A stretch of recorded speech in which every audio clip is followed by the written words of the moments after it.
DGFI অন্যান্য সংস্থা যেটা আছে ভেরিফাই যে করে, এগুলো আপনারা আমার চেয়ে ভালো নাম জানেন।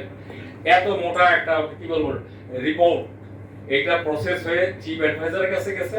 চিফ অ্যাডভাইজার যেভাবে নথিভুক্ত হয় আমরা মামলা আদালতে করি, এটা নথিভুক্ত হয়েছে এবং এখানে কমেন্ট হলো এটা একটা ভুয়া বানোয়াট মিথ্যা রিপোর্ট করা হয়েছে। এখানে আরো একটু অতিরিক্ত যোগ দিই, এটা মোখলেসুর রহমান তাদের টার্গেট ছিল না, তাদের টার্গেট ছিল জনপ্রশাসন সচিব, এবং তাদের আরো টার্গেট ছিল ন্যাশনাল অথবা ইন্টারন্যাশনাল হোয়াটএভার ইট ইজ। যদি এই পদটাকে আমরা যদি ভার্নালেবল করতে পারি তবে একটা একটা করে সরকারের আমরা যদি ক্রিকেটের ভাষা বলি স্টাম্প পড়ে যাবে। That was the pulse. এবং আলটিমেটলি যেহেতু আমি সারা জীবন একইভাবে জীবনযাপন করেছি, এখনো করি, আমি পজিটিভ লোক, এবং আমি যেহেতু জনপ্রশাসনের সচিব মানে আমাদের এই মিনিস্ট্রির মাধ্যমে অন্য সব মিনিস্ট্রি এক ধরনের অভিভাবক বলা হয় অথবা গার্জিয়ান, আমার মাধ্যমে কোনো কিছু নেগেটিভ অথবা আমার মাধ্যমে কোনো কিছু যার পাওয়া এটা না হোক, এটা ঘটবে না ইনশাআল্লাহ।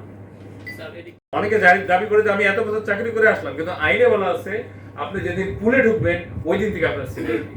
অথবা আপনি যারা চাচ্ছেন, আমি ব্যক্তিগতভাবে মনে প্রাণে চাই সার্ভিসে ডিসিপ্লিন ফিরে আসুক। একটু আগে কয়েকটা কথা বললাম, এই যদি ডিসিপ্লিন ফিরে না আসে, এই দলাদলি অথবা একজন একজনের বিরুদ্ধে, আমি যে কারণে একটা কথা আপনার মাননীয় উপদেষ্টার কথাটা আমি রিপিট, তাহলে কিন্তু এখনই অনেক পরিবেশ ভালো হয়ে যাবে।